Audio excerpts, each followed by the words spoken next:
ओम नमो भगवते वासुदेवाय। भागवत पुराण दशम स्कंद 38वां अध्याय। अक्रूर जी की व्रज यात्रा। श्री सुखदेव जी कहते हैं, परीक्षित महामती, अक्रूर जी भी वह रात मथुरापुरी में बिताकर प्रातः काल होते ही रथ पर सवार हुए और नंद बाबा के गोकुल की ओर चल दिए। परम भाग्यवान अक्रूर जी व्रज की यात्रा करते समय मार्ग में कमल नयन भगवान श्री कृष्ण की परम प्रेममयी भक्ति से परिपूर्ण हो गए।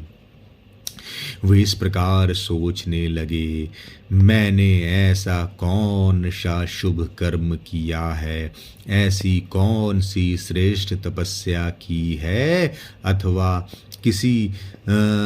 किसी सत्पात्र को ऐसा कौन सा महत्वपूर्ण दान दिया है, जिसके फल स्वरूप आज मैं भगवान श्री कृष्ण के दर्शन करूंगा। मैं बड़ा विषयी हूँ। ऐसी स्थिति में बड़े बड़े सात्विक पुरुष भी जिनके गुणों का ही गान करते रहते हैं, दर्शन नहीं कर पाते। उन भगवान के दर्शन मेरे लिए अत्यंत दुर्लभ है। ठीक वैसे ही जैसे शूद्र कुल के बालक के लिए वेदों का कीर्तन, परंतु नहीं, मुझ अधम को भी भगवान श्री कृष्ण के दर्शन होंगे ही, क्योंकि जैसे नदी में बहते हुए तिनके कभी कभी इस पार से उस पार लग जाते हैं, वैसे ही समय के प्रवाह से भी कहीं कोई इस संसार सागर को पार कर सकता है। अवश्य ही आज मेरे सारे अशुभ नष्ट हो गए, क्योंकि जैसे नदी में बहते हुए तिनके कभी कभी इस पार से उस पार लग जाते हैं, वैसे ही समय के प्रवाह से भी कहीं कोई इस संसार सागर को पार कर सकता है। अवश्य ही आज मेरे सारे अशुभ नष्ट हो गए।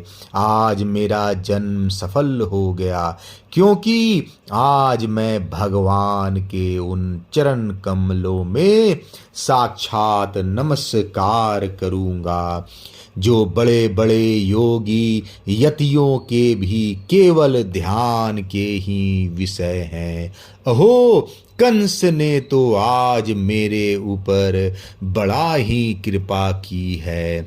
उसी कंस के भेजने से मैं इस भूतल पर अवतीर्ण स्वयं भगवान के चरण कमलों के दर्शन पाऊंगा, जिनके नख मंडल की कांति का ध्यान करके पहले युगों के महर्षि ऋषि इस अज्ञान रूप अपार अंधकार राशि को पार कर चुके हैं।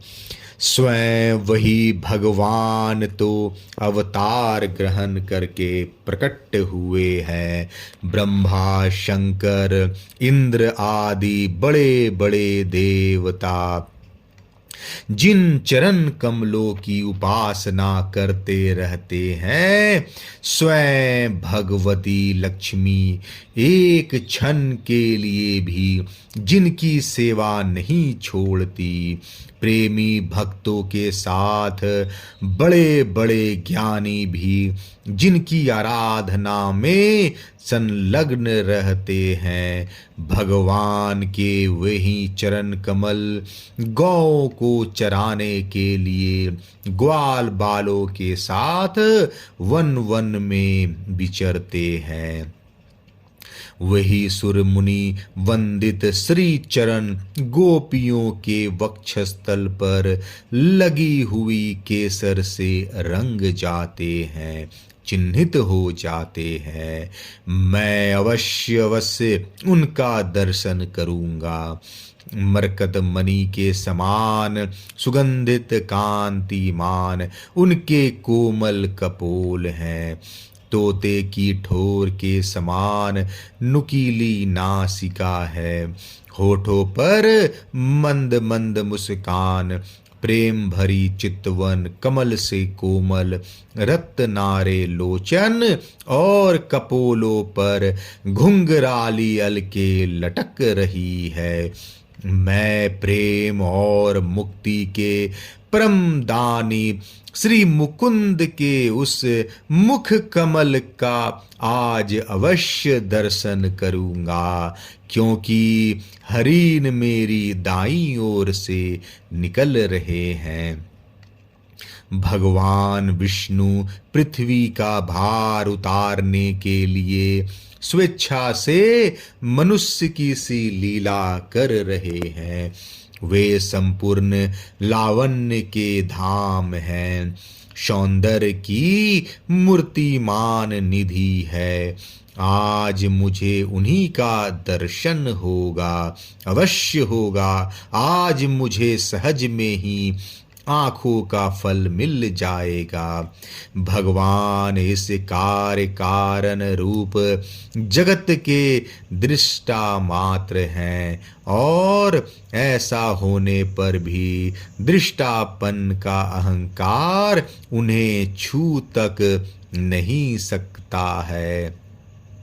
उनकी चिन्मय शक्ति से अज्ञान के कारण होने वाला भेद भ्रम अज्ञान सहित दूर से ही निरस्त रहता है।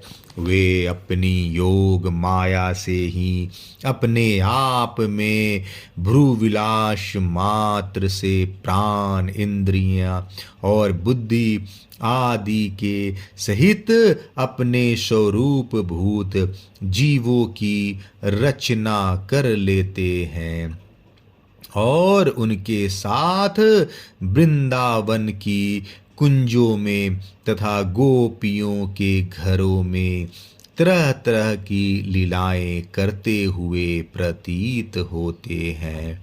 जब समस्त पापों के नाशक उनके परम मंगलमय गुण कर्म और जन्म की लीलाओं से युक्त होकर वाणी उनका गान करती है, तब उस गान से संसार में जीवन की स्फूर्ति होने लगती है, शोभा का संचार हो जाता है। सारी अपवित्रताएं धुलकर पवित्रता का साम्राज्य छा जाता है। परंतु जिस वाणी से उनके गुण, लीला और जन्म की कथाएं नहीं गाई जाती, वह तो मुर्दों को ही शोभित करने वाली है, होने पर भी नहीं के समान व्यर्थ है। जिनके गुणगान का ही ऐसा महात्म्य है, वे ही भगवान स्वयं यदुवंश में अवतीर्ण हुए हैं। किस लिए? अपनी ही बनाई मर्यादा का पालन करने वाले श्रेष्ठ देवताओं का कल्याण करने के लिए। वे ही परम ऐश्वर्यशाली भगवान आज व्रज में निवास कर रहे हैं, और वहीं से अपने यश का विस्तार कर रहे हैं। उनका यश कितना पवित्र है। अहो, देवता लोग भी उस संपूर्ण मंगलमय यश का गान करते रहते हैं। इसमें संदेह नहीं कि आज मैं अवश्य ही उन्हें देखूंगा। वे बड़े बड़े संतों और लोकपालों के भी एकमात्र आश्रय हैं, सबके परम गुरु हैं, और उनका रूप सौंदर्य तीनों लोकों के मन को मोह लेने वाला है। जो नेत्र वाले हैं उनके लिए वह आनंद और रस की चरम सीमा है। इसी से स्वयं लक्ष्मी जी भी, जो सौंदर्य की अधीश्वरी हैं, उन्हें पाने के लिए ललकती रहती है। हाँ, तो मैं उन्हें अवश्य देखूंगा, क्योंकि आज मेरा मंगल प्रभात है। आज मुझे प्रातः काल से ही अच्छे अच्छे शकुन दिख रहे हैं। जब मैं उन्हें देखूंगा तब सर्वश्रेष्ठ पुरुष बलराम तथा श्री कृष्ण के चरणों में नमस्कार करने के लिए तुरंत रथ से कूद पड़ूंगा, उनके चरण पकड़ लूंगा। ओह, उनके चरण कितने दुर्लभ हैं। बड़े बड़े योगी यति आत्म साक्षात्कार के लिए मन ही मन अपने हृदय में उनके चरणों की धारणा करते हैं, और मैं तो उन्हें प्रत्यक्ष पा जाऊंगा और लौट जाऊंगा उन पर। उन दोनों के साथ ही उनके वनवासी सखा एक एक ग्वाल बाल के चरणों की भी वंदना करूंगा। मेरे अहोभाग्य, जब मैं उनके चरण कमलों में गिर जाऊंगा तब क्या वे अपना कर कमल मेरे सिर पर रख देंगे? उनके वे कर कमल उन लोगों के को सदा के लिए अभय दान दे चुके हैं, जो काल रूपी सांप के भय से अत्यंत घबराकर उनकी शरण चाहते हैं, शरण में आ जाते हैं। इंद्र तथा दैत्यराज बलि ने भगवान के उन्हें कर कमलों में पूजा की भेंट समर्पित करके तीनों लोकों का प्रभुत्व इंद्र पद प्राप्त कर लिया। भगवान के उन्हीं कर कमलों ने, जिनमें से दिव्य कमल की सी सुगंध आया करती है, अपने स्पर्श से रास लीला के समय ब्रज युवतियों की सारी थकान मिटा दी थी। कंस का दूत हूँ, उसी के भेजने से उनके पास जा रहा हूँ। कहीं वे मुझे अपना शत्रु तो न समझ बैठेंगे? राम राम, वे ऐसा कदापि नहीं समझ सकते, क्योंकि वे निर्विकार हैं, सम हैं, अच्युत हैं, सारे विश्व के साक्षी हैं, सर्वज्ञ हैं। वे चित्त के बाहर भी हैं और भीतर भी। वे क्षेत्रज्ञ रूप से स्थित होकर अंतःकरण की एक एक चेष्टा को अपनी निर्मल ज्ञान दृष्टि के द्वारा देखते रहते हैं।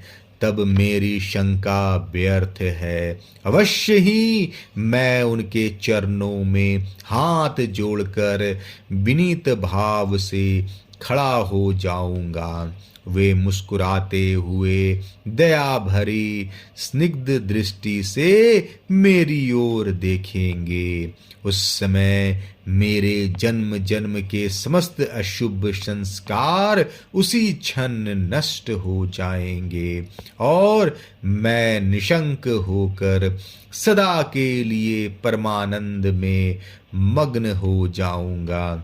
मैं उनके कुटुंब का हूँ और उनका अत्यंत हित चाहता हूँ। उनके सिवा और कोई मेरा आराध्य देव भी नहीं है। ऐसी स्थिति में वे अपनी लंबी लंबी बाहों से पकड़कर मुझे अवश्य अपने हृदय से लगा लेंगे। आहा, उस समय मेरी तो देह पवित्र होगी ही, वह दूसरों को पवित्र करने वाली भी बन जाएगी। और उसी समय उनका आलिंगन प्राप्त होते ही मेरे कर्ममय बंधन, जिनके कारण मैं अनादि काल से भटक रहा हूँ, टूट जाएंगे। जब वे मेरा आलिंगन कर चुकेंगे और मैं हाथ जोड़ सिर झुकाकर उनके सामने खड़ा हो जाऊंगा, तब वे मुझे चाचा अक्रूर इस प्रकार कहकर संबोधन करेंगे। क्यों न हो, इसी पवित्र और मधुर यश का विस्तार करने के लिए ही तो वे लीला कर रहे हैं। तब मेरा जीवन सफल हो जाएगा। भगवान श्री कृष्ण ने जिसको अपनाया नहीं, जिसे आदर नहीं दिया, उसके उस जन्म को, जीवन को धिक्कार है। ना तो उन्हें कोई प्रिय है और ना तो अप्रिय, ना तो उनका कोई आत्मीय सुहृद है और ना शत्रु। उनकी अपेक्षा का पात्र भी कोई नहीं है। फिर भी जैसे कल्प वृक्ष अपने निकट आकर याचना करने वालों को उनकी मुंह मांगी वस्तु देता है, वैसे ही भगवान श्री कृष्ण भी जो उन्हें जिस प्रकार भजता है उसे उसी रूप में भजते हैं। वे अपने प्रेमी भक्तों से ही पूर्ण प्रेम करते हैं। मैं उनके सामने विनीत भाव से सिर झुकाकर खड़ा हो जाऊंगा और बलराम जी मुस्कुराते हुए मुझे अपने हृदय से लगा लेंगे और फिर मेरे दोनों हाथ पकड़कर मुझे घर के भीतर ले जाएंगे। वहाँ सब प्रकार से मेरा सत्कार करेंगे। इसके बाद मुझसे पूछेंगे कि कंस हमारे घर वालों के साथ कैसा व्यवहार करता है।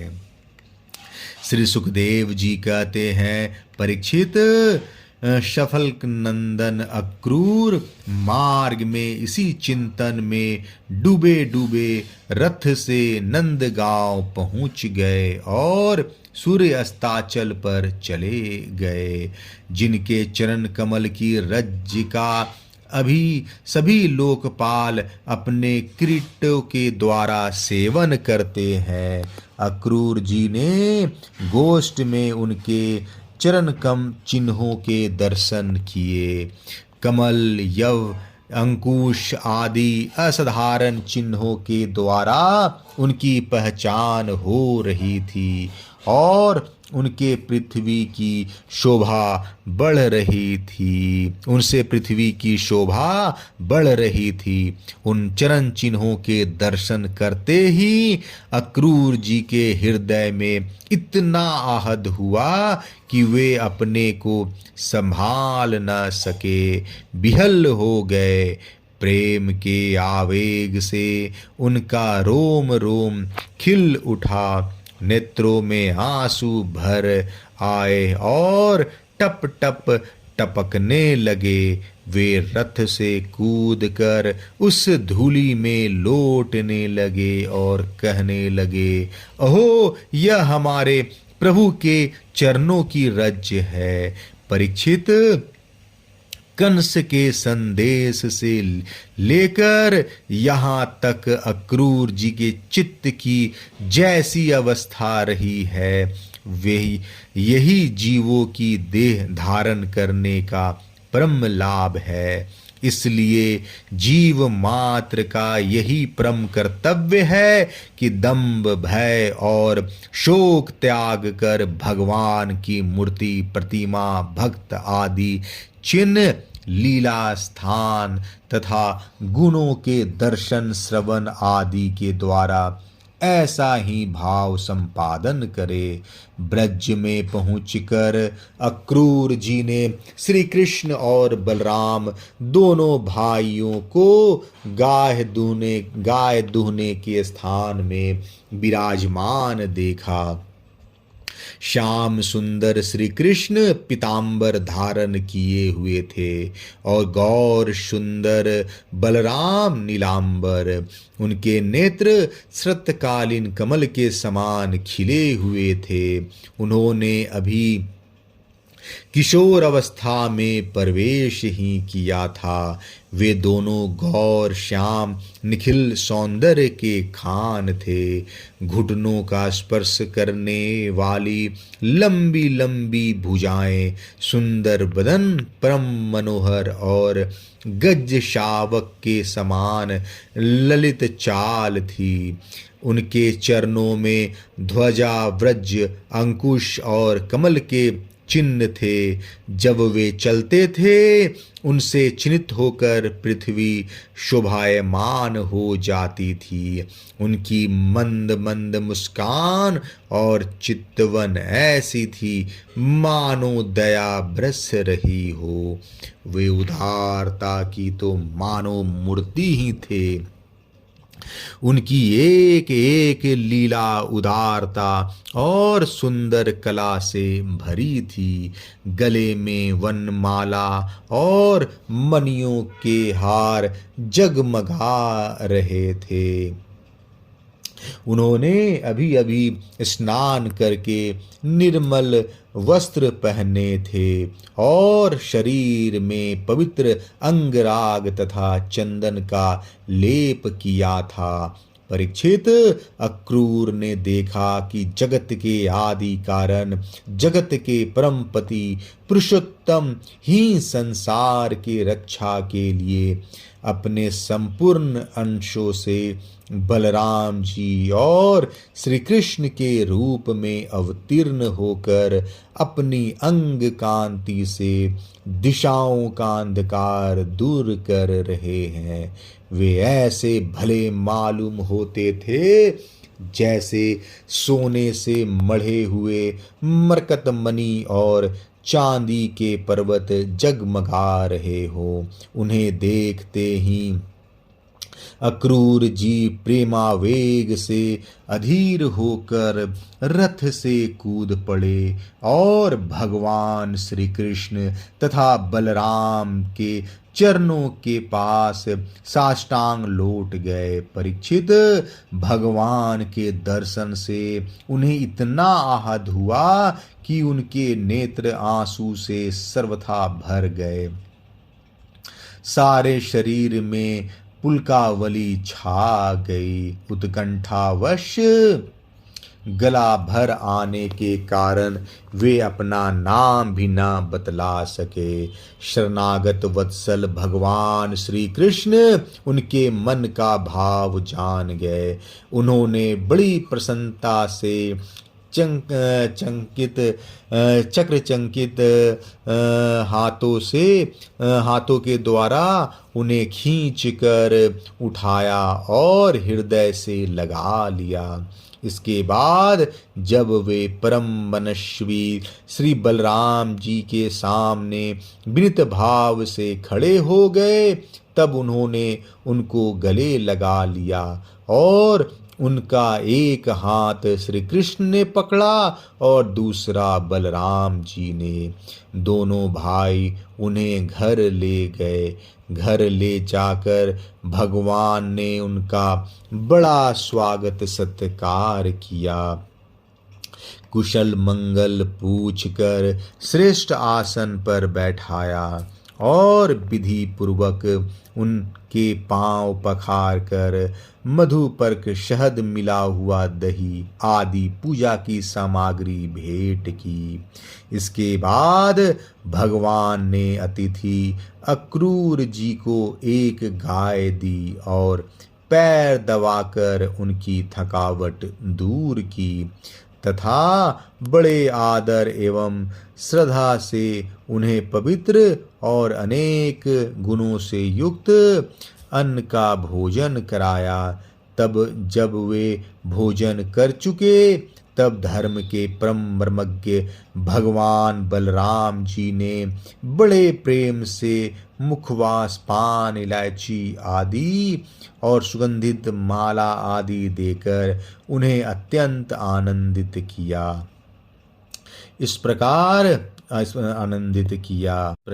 सत्कार हो चुकने पर नंद राय जी ने उनके पास आकर पूछा, अक्रूर जी, आप लोग निर्दयी कंस के जीते जी किस प्रकार अपना अपने दिन काटते हैं। अरे उसके रहते आप लोगों की वही दशा है जो कसाई द्वारा पाली हुई भेड़ों की होती है।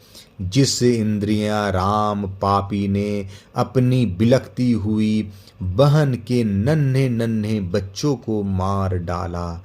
आप लोग उसकी प्रजा हैं, फिर आप सुखी हैं, यह अनुमान तो हम कर ही कैसे सकते हैं।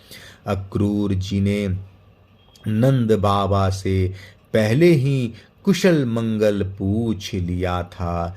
जब इस प्रकार नंद बाबा ने मधुर वाणी से अक्रूर जी से कुशल मंगल पूछा और उनका सम्मान किया, तब अक्रूर जी के शरीर में रास्ता चलने की जो कुछ थकावट थी वह सब दूर हो गई। 38वां अध्याय समाप्त। जय श्री कृष्णा।